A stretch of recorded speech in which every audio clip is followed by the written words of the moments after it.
Nila ang pangalan ko. Hindi ka dapat basta-basta na lang umaalis sa tabi ko. Huwag mo kakausapin mo. Naiintindihan mo. Hindi mo ko alipin! Ako ang lalaki. Dapat na nasusunod. Ibang klase yung si mag-elkin boyfriend mo. Nagbabalibag ng gamit. Don't worry, ma. Hindi na mauulit. You better. Dahil once na kumawala siya sa'yo, malalaman ng buong mundo ang sikreto niya.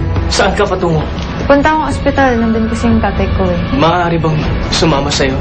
Wag na. Huwag ka na sumama. Mag-aaksaya ka ng oras doon.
Machete?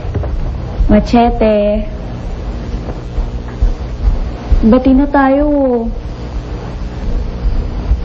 Kalimutan mo na yung away natin. Machete?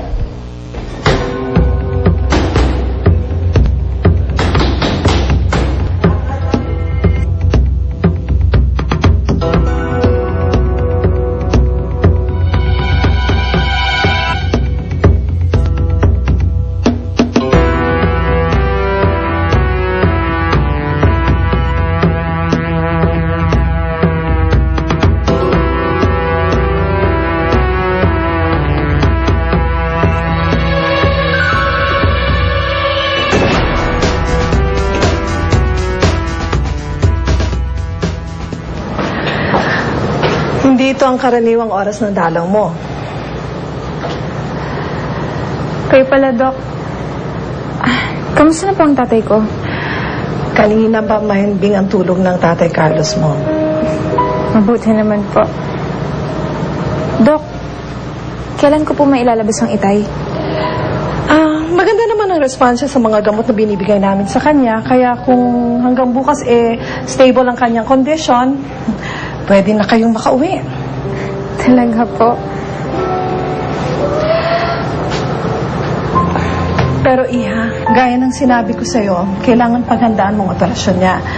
Dahil yun lang ang paraan para siya tuluyang gumaling. Sige, Iha. Salamat po.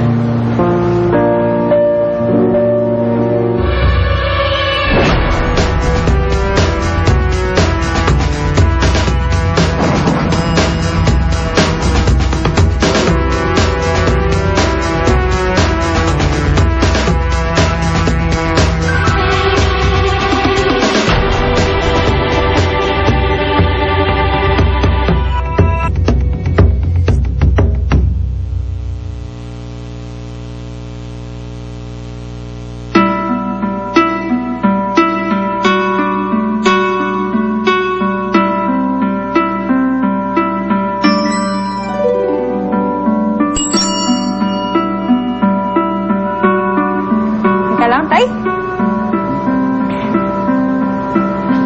Gusto niyo kumain?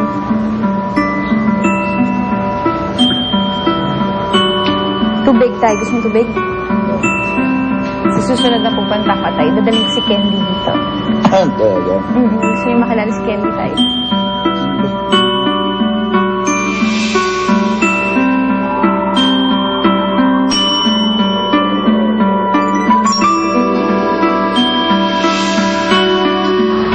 Sa labas, Tay. Dakila?